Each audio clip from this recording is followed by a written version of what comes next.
About 20 minutes ago, the new Pointlist just dropped. And so I quickly ran to Dueling Book and made a very digestible way for you to understand what cards have been changed in the Pointlist. Let's get started. So, via editing, I want to go ahead and let you know that the amount of changes has been about 97 cards have been changed from their points going up, down, and every which way. And they have been brought together in various blog collapsed portions such as this.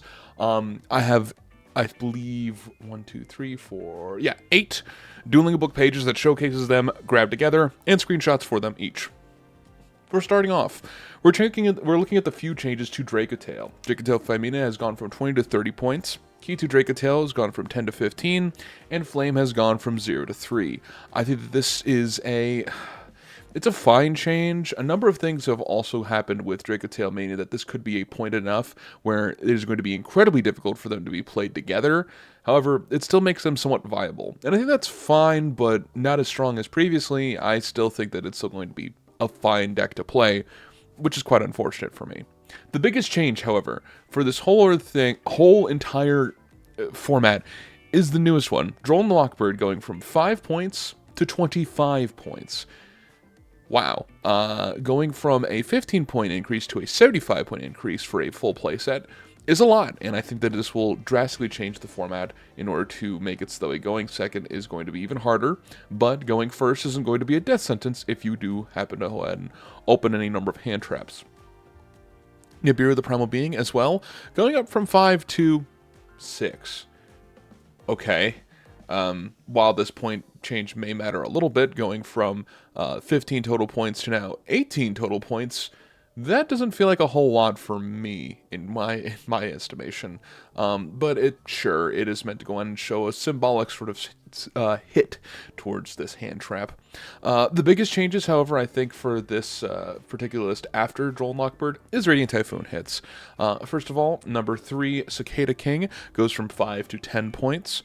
Chant goes from 0 to 10 points, and Eldam goes from 0 to 7 points, where Totem Bird goes from 3 to 10 points now, with each of these being that Chant being a 30-point cost card, Eldam now being a 21-point cost card, Totem Bird and Cicada King now increasing their points up to 10 each, meaning that you are a total of 20 for the extra deck for having just 1 copies, and 50 for a playset of Chant, as well as another 21 for a playset of Eldam, meaning that Pot of Greed is not going to be a very viable strategy.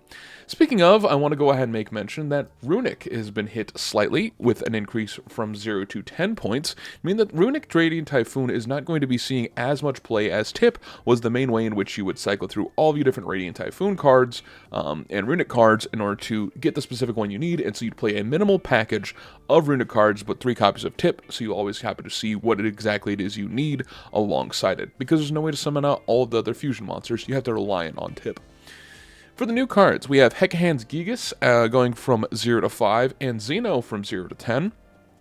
This makes Hecahan's still fine in terms of strategy to utilize, and 1 copy of Xeno shouldn't be that much of an issue, but Hecahan's is still going to be very strong when it comes to it being played in illusion-based decks. However, some of the illusion-based archetypes are going to be changed in a number of different ways, I believe, if my memory serves correctly. Oh, no, it hasn't been, I don't believe I've seen any sort of changes for any of the illusion types, so you're going to have to be dealing with the number of illusion monsters that are currently available. And in terms of the Cool Tunes, Cool Tune Clip and Q going from a 0 to 5 points each is a minimum hit, but still quite a bit, considering that you would normally want to play these at 3 copies per, meaning that for a full playset, you're going to be wasting a total of 30 points. Still, I think this is not going to be enough to go ahead and dissuade people from trying out Cool Tune in Genesys format, and I think that's going to be a very strong deck overall in the next format because of the way that in which it sets up and plays with other hand traps. However, keep in mind that most hand trap tuners happen to also be pointed. Next up, we have Dododo Warrior going from 7 to 70. They said, stop playing this deck now. I don't care. You are not going to be getting this for free anymore. Thank you. This is what we want. I appreciate that, Konami. Making it so you can only play 1 copy and lock out every other thing makes Dododo Warrior pretty much dead on arrival when it comes to the format, and I'm more than happy for that to be the case. The case for K9 going from 0 to 20 is a lot. It is going to be changing a lot, considering the fact that Jokul is now 33 points, and Ripper has gone up to 30 points, meaning that you can no longer play multiple copies of Jokul plus Ripper for any 5 deck, and Case being the way we would search Jokul. It's going to be incredibly difficult if you want to try that for any number of decks. So I'm hoping that this has a big enough dent in K9 to have it be a strategy that is very minimally helping rank 5 strategies that are bad, rather than it being the end-all be-all for nearly any deck in the format. Speaking of odd changes, I'm going to go ahead and put this in here with Magician Souls. This is meant to go ahead and get some form of advantage because it was at 0 points previously. It's gone up to 15 alongside Mathmax Circular. Circular I get. Souls, I don't know exactly what you would send off of the level 6 or higher spellcaster to then activate one of the effects to either special summon it or bring out the DM. But I mean, sending the spell traps to go ahead and draw 2, I guess, would make sense for a number of decks. But I think this is a fine increase, but I don't see it, me personally at least. I combined this alongside this small other section, which is talking about cards that were selected for removing out keeping combo enables. Therion King Regulus being a negate as an Earth Machine, very searchable in the strategy overall. Going up to 20 points makes sense. This being 20 points is one of the things that I think could make sense overall for the format for the future, because a lot of times you would find ways to insulate your game plans going first, and Regulus being one of those things. Crossout Designator going from 10 to 20 points makes sense as well. A lot of times there are a number of decks that would be willing to go ahead and shell up a lot of points in order to counter things such as Nib and Droll by playing 3 copies of Crossout. Shout out Kevin. This is the kind of thing that I would say would be not as healthy for the format overall to go ahead and counter the overall counters. And finally, Traptrix Rafflesia going from 10 to 20 makes sense as well. Make it so if you want to play Gravedigger's Trap Hole, you are going to have to commit a little bit more into the format in order to go ahead and stop that from happening. And you're not going to be able to go ahead and stop Droll from searching because of Dodo Warrior. But you're not going to deal with Droll anyway because it's 25 points. So, tit for tat in that regard. Next up, we have Towers and the changes to them. Lunalight Liger Dancer has gone from 0 to 51 points, meaning that you can only play 1 copy of any number of Lunalight monsters. Meaning that if you find one way to out this guy, it's Curtains, which is great. Rongominiad. I wish this was 100, but it's not. It's at 68 points. Why is that? I can't tell you why. I'm going to be real with you. Any way in which Rongominiad is possibly playable is not a fun sort of format that is available. I would prefer this be at 100. I get that Heroic Champions are a deck, but they don't need this. They can exist in any number of different forms, not be the best way to bring out rank 4 monsters. We kind of already had that. It was called Dododo. It was called the Automat deck, and you see how that went. Any other strategy that was willing to use it was a problem. But ultimately, the problem was the card. So I'm glad that's up at 68. I wish it was at 100. Super Quantal Met King Great Magnus. I am so sorry, Lavender Lab, that you are being punished for the sins of Towers and the fact that +6 means your opponent cannot add cards from deck to hand by card effects. Up from 0 to 33 points is quite a bit. And finally, Experly Noir is going up from 0 to 33. Another Towers monster that can make it unaffected by opponent's activated effects while it's 5 more materials. But the ways in which you get those materials underneath it have become cheaper. Pearly has gone from 15 down from 15 to 10. Sleeping Memory down from 15 to 10. And Per Lily from 10 to 7.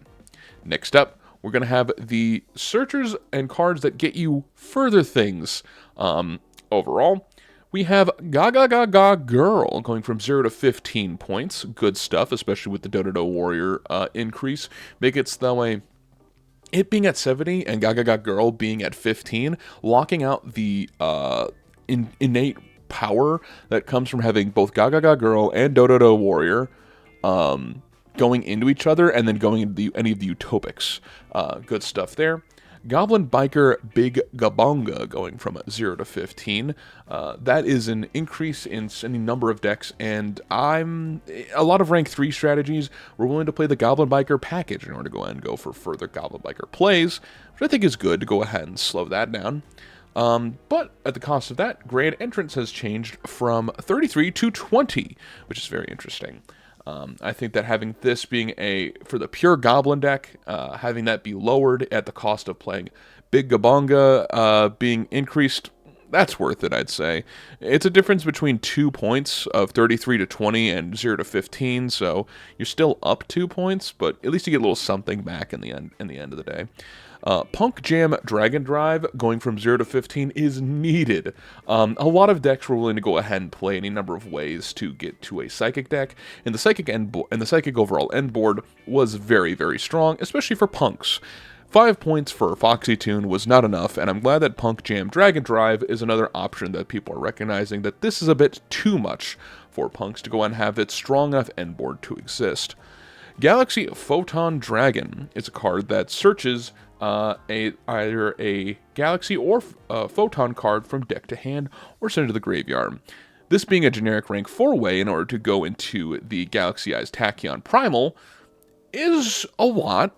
But I think that this is well worth it for any strategy that was going to extend things from just 4s into 8s, especially while locking yourself into Xyz, and any number of strategies that were to utilize this is fine. But I think that this is still worth it to go ahead and give a shot no matter what.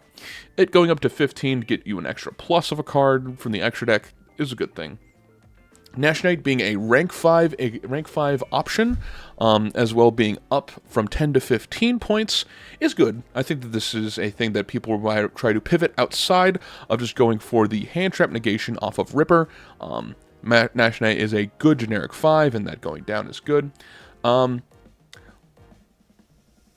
So Wind Up Carrier Zenmaity is down from 33 to 15 points. And Hunter's up to 86, sure, so you can't Hunter loop, which, that's okay. Because sending one random card from your opponent's hand to the graveyard by attributing a wind-up except itself, and being able to return any number of cards to the hand and then go for the effect to do it again, it sucks as like a gameplay strategy. I wonder what they think they're going to be doing, or what players have been doing with Zenmaity. I haven't seen much from it, I will be honest with you. But I'm guessing that there have been things going on with Zenmaity that are interesting, but not terrible yet? We'll have to see. And Prime Mathmech Alimbertion being able to add a Mathmech card from deck to hand off of 2, by detaching 2, coincides with the hits to Mathmech Circular, which went back up from 15. So, with that being said, a small package for the Mathmech deck in a rank 4 strategy goes from 0 to, in total, a minimum package of 35, which is a big change, and I think that's good. Next up, we've got the Big Bertha. This one has a lot of changes going down. We're going to go ahead and start things off with Centurion. Centurion has gone down from 5 to 2, and Trudia has gone from 3 to 1, which is great. Love to see that. The ninjas are free now. Thank you. This wasn't needed in the last format, I will say. At the local level, I was having a great amount of success with ninjas, and especially at 5 points compared to the 20 that it was previously at. Now that they're free, oh man, I get to go ahead and fill it up with so much non-engine. It is crazy. Speaking of, we've got more things involved with decks that have that opportunity. Deception of the Sinful Spoils going up from 33 to 40 is to counteract the fact that Ash and Poplar are now free. The Hidden City being 13, now back to free. Chaos Dragon Lavineer going from 10 to free. Dragon's Light and Darkness. I did not... Sorry about that. I thought of the card. This card being able to shuffle back level 8 dragon monsters from hand to the deck and add a level 8 drag with a different name. When a card effect is activated, target a dragon, you can negate that effect as a quick effect. This being one of the cards that was meant for the fusion dragons of Light Dragon and Dark Dragon, etc. This card is good for that, and I think that it is fine to go ahead and go down 2-3, even especially at the very end where you find out that the Light End Sublimation and Dark End Evaporation Dragon have gone from 5 to 1. We'll get to that later, though. Next up, we have Asceticism of the Sixth Samurai. As long as, I'm going to be real with you, as long as you can't loop things with the copies of both Asceticism, Shien's Dojo, and finally the, the Gate, we're fine, right? We don't have as many abilities to link off and go into full combos with 6 Sam, but these both going to 0, Asceticism and Shien's Dojo, can begin to be a little bit scary. Barrier of the Voiceless Voice going from a 33 to 20 makes a lot of sense. A lot of times, a lot of people have not been testing with the Voiceless Voice strategy, and I think a big portion of that is this card being at 33. I think that it going down is well worth it. Nadir's Servant as well, going from 33 to 20, is making it the... it's going to be making the other options more tempting in terms of the Dogmatica strategies, and I might go ahead and give those a shot. Overall, they seem to be a fine, interesting strategy to utilize, and I think there could be a good sort of non-engine to utilize for decks that have little to no points. Lady Labyrinth of the Silver Castle has gone up from 33 to 40, but that comes at the decrease of both Big Welcome and Welcome Labyrinth to 20 points. This means that now you can play one copy of Lady Labyrinth and multiple copies of either Big Welcome or Welcome, which is great. I think that that is well worth it, considering the fact that Big Welcome and Lady were all boxed out of each other in this sort of weird mashup sort of way. Now with Big Welcome and Welcome down to 20, Labyrinth is going to have a greater chance to shine in the overall format. Philia Regis is going from 0 to 10, but that's because Shu and Lady's Dragon Maid are going down to 10, meaning that there's going to be a little bit of an increase for the points for Philia Regis in order to utilize it, as well as it being utilized in the Dracotale matchup. But alongside that, Tiding has gone down from 10 to 5. Dragon Maid, it being a decreased in hits overall, is good, but could see some splashability in any number of dragon decks that exist, especially that with fusions alongside the sublimations. Light and Sublimation and Dark and Evaporation Dragon. Perhaps some stuff with Branded as well. Who knows? It could be an issue. That could be a thing you can go out and try. Next up, we have the Worms. These Worms are going down quite a bit. Sword Soul Emergence from 25 to 10, Moyi to 0, Ashina to 3, and Danglong to 20. This means that the only real things that Sword Soul has as points is, well, its newest win condition in the TCG, Protoss. Well, no longer, it's been banned, but Protoss still being 100 points is going to make Sword Soul not being able to Floodgate, which I think is good. I think that it's a good thing that that can't do that, especially in this format as well. But I don't know how well it's going to go ahead and translate to the overall strategy. However, this being a great starting point for new decks to go ahead, new players to get into the format of Sword Soul is a good thing. And I think that this deck is, as a simple game plan, that is good as a good launching point overall. And finally, Charged Light Brigade going from 33 to 25 makes sense. A lot of people have been playing Lightsworn overall as general piles. A lot of them using it as basically a full engine for tier limit. And you can't do anything with tier limit with Charged Light Brigade because this is 33 and all of the tier limits are 50. So what are you doing there, bud? Nothing much in that regard. Next up, we're going to be dealing with all of the... this is going to be a number of strategies that are changing hands in terms of rearranging their points. We have Wandering Griffin Rider going from 20 to 50, but Right and Water Enchantress going from 5 to 0. This means that the overall point strategy for having a 20 cost and 3 5 costs, so this would be like, what, 15, 30... So it essentially puts all of the points onto Wandering Griffin Rider instead of having you'd have to play, the 3 and 3 and the 20.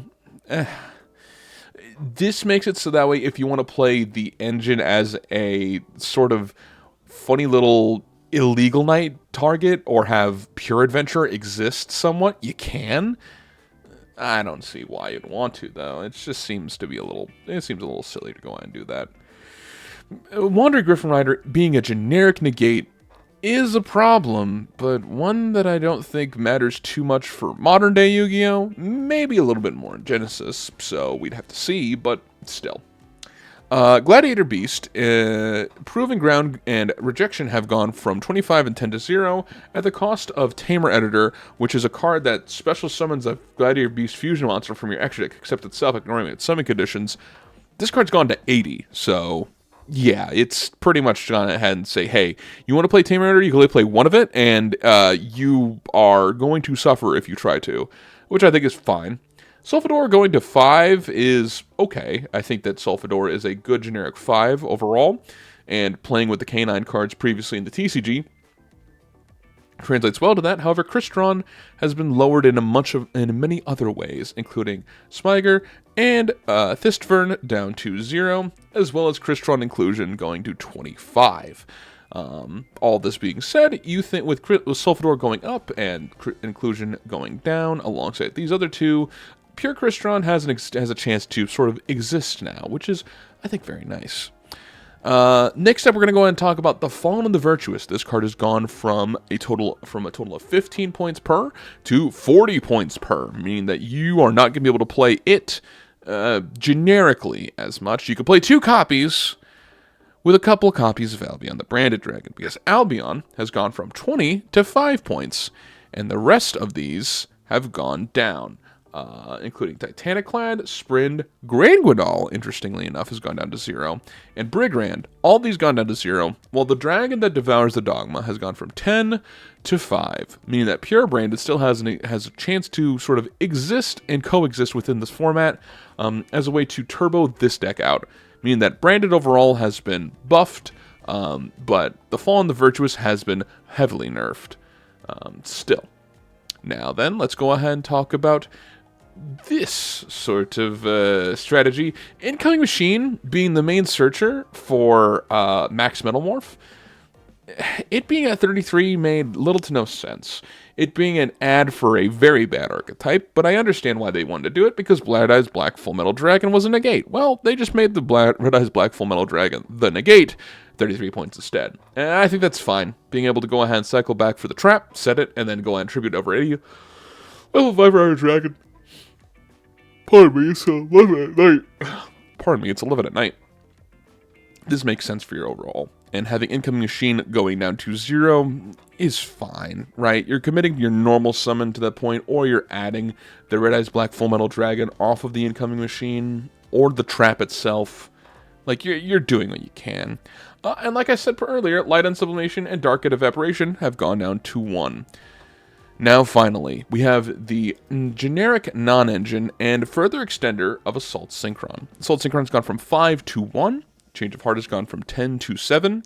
Snatch Needle down from 7 to 5. Destructive Dream Karma Cannon gone from 5 to 3. Dominus Impulse from 25 to 20. Dominus Spiral from 5 to 0. Very strong. A good look at Dominus Spiral can tell you that this being a bounce back from the hand, but you're locked out of light or dark monsters for the rest of the duel if you activate it from hand. And if you have not activated any other traps this turn, makes your opponent be able to special summon a monster from their graveyard. That seems very strong.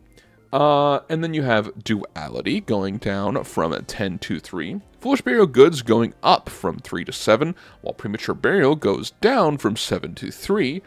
Monster Reborn going from 10 to 5. Wow, that's a very strong non-engine. I might consider that quite a bit. And then Dimension Fusion going from 45 to 40, as well as Return from the Different Dimension going from 50 to 40. So, what do I think about this overall point list? They didn't do enough in terms of these things, I think. I really don't like both of these being the top decks, performing decks of the overall meta. I hope to see them really gone from the current annals of history into the future, and I hope to see Draco Tail not be able to be played whatsoever. I hope this is the case. I just don't think it's enough in terms of these. I think that Droll and Lockbird being hit to 25 points is funny, and I like it a lot. I think that Nib being hit to 6 points is funny, and I don't like it that much. I believe that the Radiant Typhoon cards being hit makes a lot of sense, especially for the fact they are becoming even more meta inside of the OCG with the introduction of their Link 3, and having a generic stuff with the runic cards as well is important. I think they were quite light-handed on the Hecka Hands and the Cool Tunes, but I think it's fine overall to see how they end up performing in the overall format over the next couple of months. I think that this was a big W overall in terms of how they hit these. I think that Dododo Warrior deserved its points at 70. I believe that a case for K9 deserved to go ahead and be increased. I believe that Joko deserved the increase, as does Ripper. Souls, not so much. I think that's fine. It was fine at a low point cost. Maybe it would be better as a lower point, not just immediately at 15, but still. Circular being at 15 is very good. Regulus, Crossout, and Trap Tricks never really showcase themselves in a fun format. They sort of say, I am a thing you must deal with, or I am here to stop you from stopping me. Towers decks overall have been hit to the point where they will not see as much play, but they still can see play, especially the fact of Super Quantal Mech King Great Magnus. And Liger Dancer going from 0 to 51, meaning you can never go into the second one, is very good. This card should have been 100, but I don't think it's going to see as much play now. It's a full 68 points, but still, there's going to be one guy who's going to go ahead and try it, and still say that it's broken, even though it's inconsistent as shit, and somehow walk his way into the top of any number of Genesys tables, make a YouTube video about it, and be annoying about it and smug as well, and talk about how the format's bad still. Ex-Pearly Noir is 33 points, and the Pearlies are now 33 points, which I think is good. And the Pearlies going down for it makes sense. I'm concerned about wind-up carriers and Meiji going down to 15, but I don't know wind-up combos enough to really trust them. I just know the Hunter Loops exist, and I'm glad the Hunter Loops still aren't available. I hope that Alan Bershin going to 20 is good and going to stop those things. I hope that the Gaga Girl hits are going to stop Automat from really being too much of a power play, especially with the increase in points for Dododo Warrior.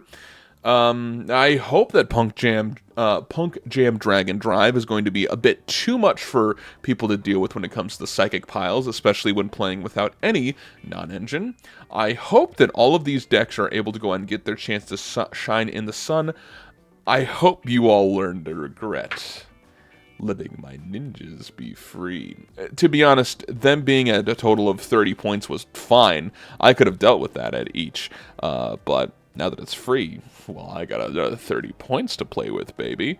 A lot of these cards are fine to go ahead and utilize in the overall format. I think that Sword Soul, Dragon Maid, it's hard to say 6 Sam is going to be healthy, but it could be interesting as a combo deck. Snake Eye, what are you going to play, Mimighoul? Sure, you can play Snake Eye Mimighoul, and it'll be fine now. Hidden City, maybe I'll try Subterror Ninja, who knows. This going to free is good. I think that having Subterror that exists in the format without there being as many floodgates is fine. And Centurion, without the ability to go ahead and lock each other using the 12 spam, that's good. How in which they change these points around is fine for both Gladiator Beast, Crystron, and for Branded, giving them a shot to go ahead and try these things. But I didn't feel like it was necessary for Adventure to do this move. This little swap going from 20 to 20, 15, 15 to all on 50 and 0 and 0 on these really wouldn't matter. Grand Gwig actually going to 0 is very interesting because now that it is at 0, it's going to be much easier to fusion deployment, bring out Cartesia, which is going to be a play that some decks are going to be trying, especially those with fusion decks. And keep that in mind when you're trying to go ahead and still find a way to cope on Dracotale. And finally, I think that these non-engines pieces are going to be interesting.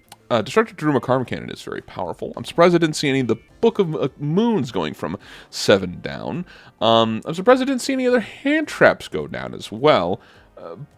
But I think that with Droll going up, people are going to try to go ahead and replace them in different ways. And hopefully they'll find a ways to go ahead and do that in ways that are more healthy. That being said, what do you think about this point list? Overall, I'd give this a solid... This is a solid 6.5 to 7 out of 10. I feel like it addressed some things. I feel like it changed some things quite a bit. I feel like some things are going to stay the same. And unfortunately, I don't think that the overall problem that has been plaguing of going second in Center Genesis format is going to be quite yet addressed, but I hope that they're going to be doing that soon. Either way, if you like this kind of content, enjoyed this kind of discussion, and the way in which I visualized it, let me know in the comments down below. And I really do appreciate it. I hope you all enjoyed. And take care, everybody. See ya!